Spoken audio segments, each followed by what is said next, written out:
मैं समस्त जिले वासियों को गणतंत्र दिवस की हार्दिक हार्दिक शुभकामना देता हूं।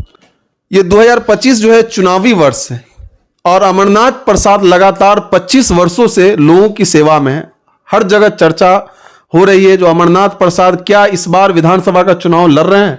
जी हाँ, इस बार विधानसभा का चुनाव मधुबनी से लड़ रहा हूं और भारतीय जनता पार्टी की ओर से मुझे आदेश मिला है कि आप जाइए समाज के बीच में और वहां सेवा कीजिए, क्योंकि भारतीय जनता पार्टी की सीट वहां नहीं है, वहां राष्ट्रीय जनता दल के विधायक हैं और इस बार भारतीय जनता पार्टी से चुनावी रंग लाएगी और मैं भारतीय जनता पार्टी से विधायक का चुनाव लड़ने के लिए तैयार हूं।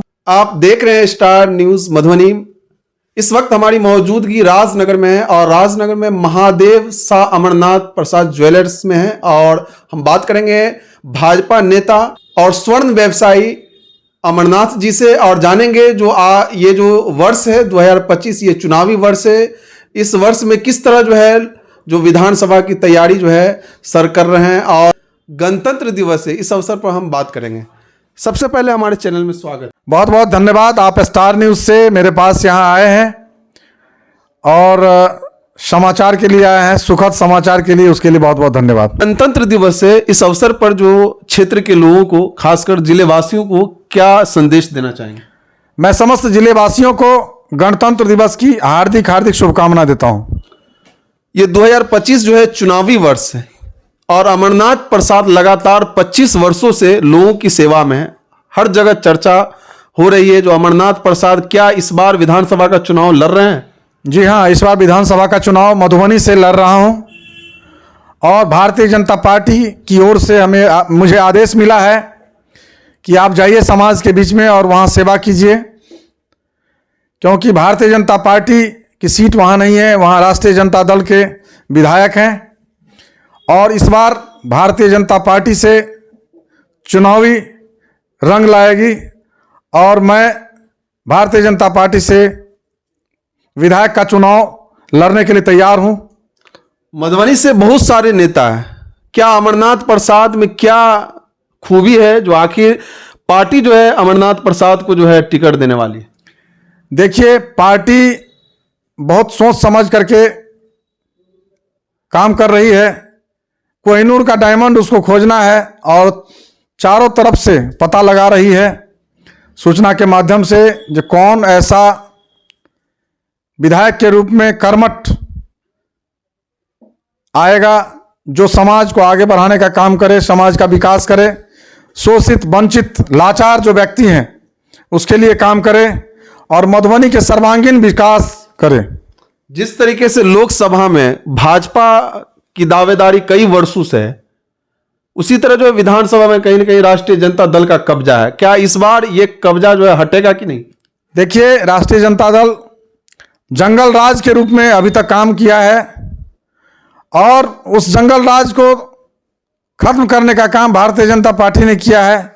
इस बार भी उनकी सीट नगण्य रहेगी, क्योंकि भारतीय जनता पार्टी इस देश के लिए सोचती है, इस देश के लिए काम करती है। गरीब, शोषित, वंचित, लाचार जो व्यक्ति है उसके लिए भारतीय जनता पार्टी अपनी अहम भूमिका निभाती है और इस देश को परम वैभव के शिखर पर पहुंचाने का काम करती है। कल कर्पूरी जयंती था, इस अवसर पर नेता प्रतिपक्ष तेजस्वी यादव भी मधुबनी आए थे। कहीं ना कहीं मिथिलांचल में उन्हें निराशा मिली थी। क्या इस बार कह रहे हैं जो हम मिथिलांचल में अच्छा करेंगे, इसको लेकर क्या? देखिए, भारतीय जनता पार्टी के समान कोई भी पार्टी नहीं हो सकती है, क्योंकि भारतीय जनता पार्टी सर्वे भवन्तु सुखिनः सर्वे सन्तु निरामया सर्वे भद्राणि पश्यन्तु मा कश्चित् दुःखभाग् भवेत्। तो जितने भी किसी भी जाति के हों, किसी भी धर्म के हों, किसी भी पार्टी के लिए हों, भारतीय जनता पार्टी अनदेखा नहीं करती है। उनको समान अधिकार देने का काम, समान व्यवस्था देने का काम, समान रूप में चाहे बिजनेस हो, व्यापार हो या कोई भी किसी तरह का लाभ हो, भारतीय जनता पार्टी समान रूप से सबको देती है, उसमें कोई भेदभाव नहीं है। और यही कारण है जो भारतीय जनता पार्टी को लोग हृदय से चाहती है। जबकि राष्ट्रीय जनता दल लगातार आरोप लगाती है, उनके जो सहयोगी गठबंधन में है, कांग्रेस भी आरोप लगाती है, जो अगर उनकी सरकार बनती है, क्योंकि लोकसभा में भी इसी तरीके से लोगों को कहकर जो है थोड़ा पिछले वर्ष से जो है अच्छा परफॉर्मेंस किए। तो क्या लगता है जो भाजपा जो है कहता है संविधान खत्म कर देंगे? सबसे पहली बात है, जो राष्ट्रीय जनता दल के जो भी लोग हैं उनको संविधान की जानकारी नहीं है। वो राहुल गांधी एक छोटा सा पेपर लेकर के और उसको सबको दिखाता है, लेकिन राहुल गांधी को जानकारी ही नहीं है जो संविधान में क्या है।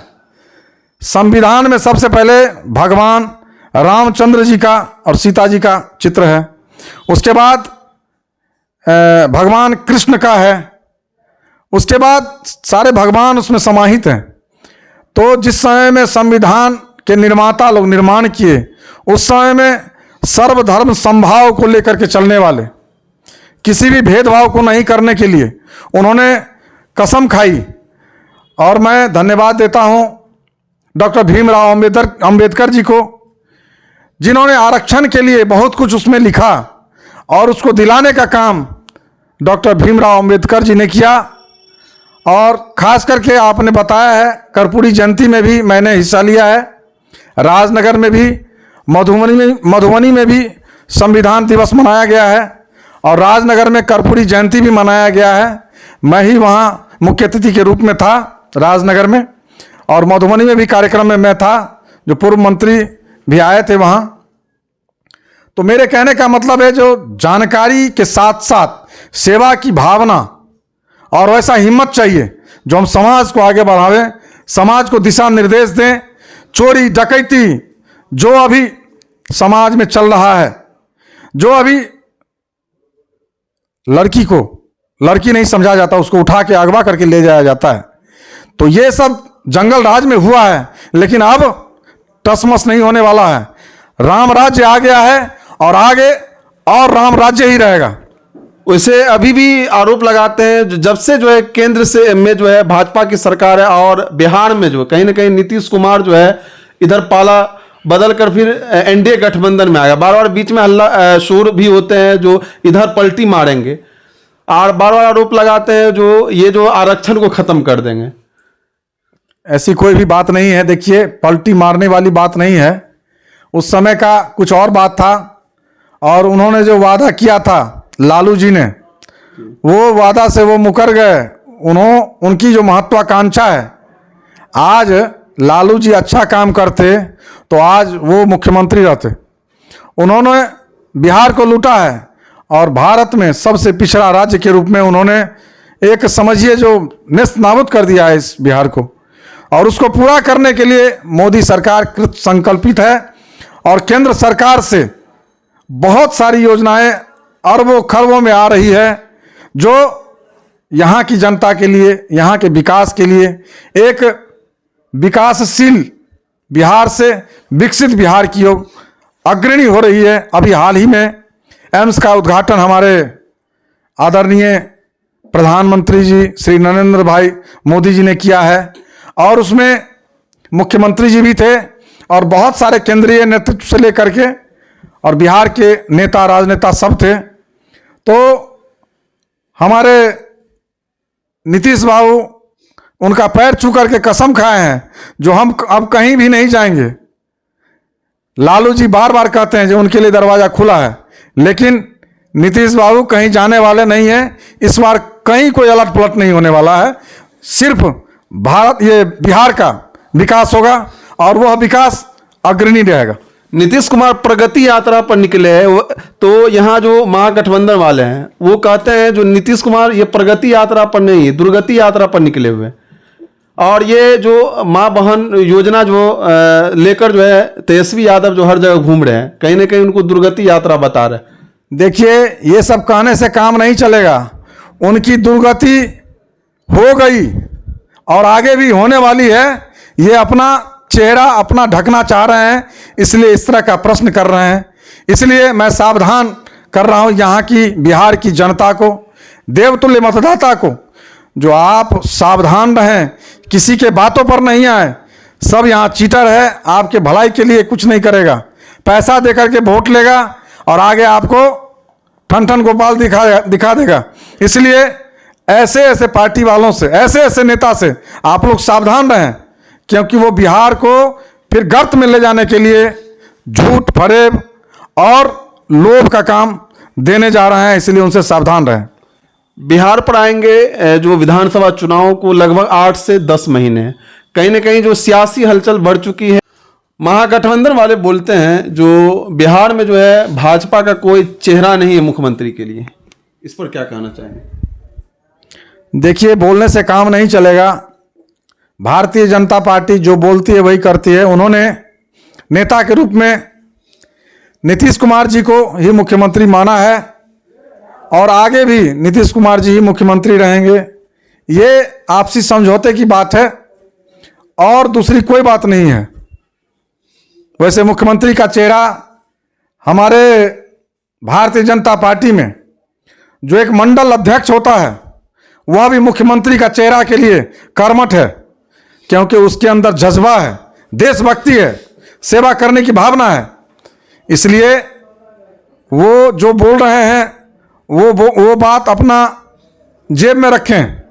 लेकिन हमारे भारतीय जनता पार्टी में जो भी व्यक्ति कार्यकर्ता हैं, नेता हैं, वो अपने आप में कर्मठता है। कोई भी व्यक्ति को अगर भारतीय जनता पार्टी का आदेश मिले तो वह मुख्यमंत्री बन सकता है, वह प्रधानमंत्री बन सकता है। केंद्र में भी भाजपा की सरकार है और बिहार में जो है एनडीए अलायंस की सरकार है।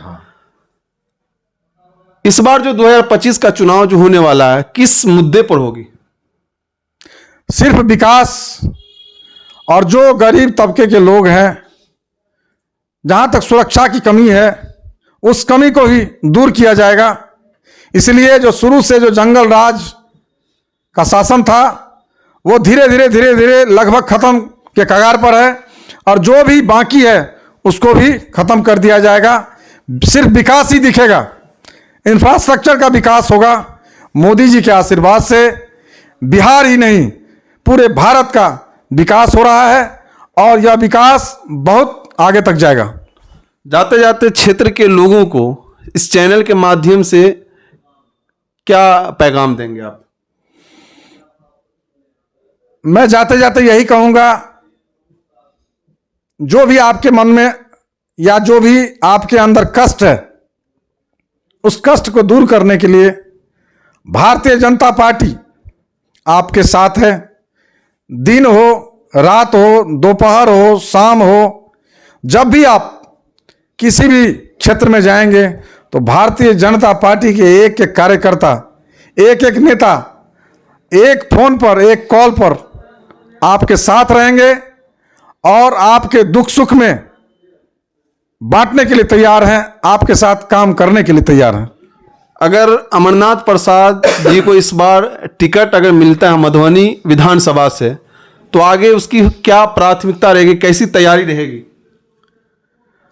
देखिए, व्यक्तित्व जो है ना कहीं छिपता नहीं है और मेरे पिता स्वर्गीय महादेव शाह जी एक बहुत बड़े ही धार्मिक प्रवृत्ति के लोग थे और सामाजिकता उनमें कूट कूट के भरी थी। समाज के लिए वो रोड बनाए, नाला बनाए, पोखरा बनाए, मंदिर बनाए। समाज में गरीब, शोषित, वंचित, लाचार जो भी व्यक्ति होता था उनके पास आते थे तो उनकी सेवा वो करते थे। वही जज्बा हमारे अंदर विराजमान है।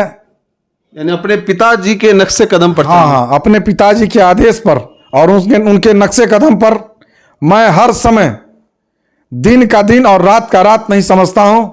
जब भी समाज के लिए मेरी जरूरत होती है मैं दिन के 12 बजे से रात के 12 बजे तक उनके लिए कार्य करता हूं और करने के लिए आगे भी तत्पर रहूंगा। ये मेरी प्रतिज्ञा है।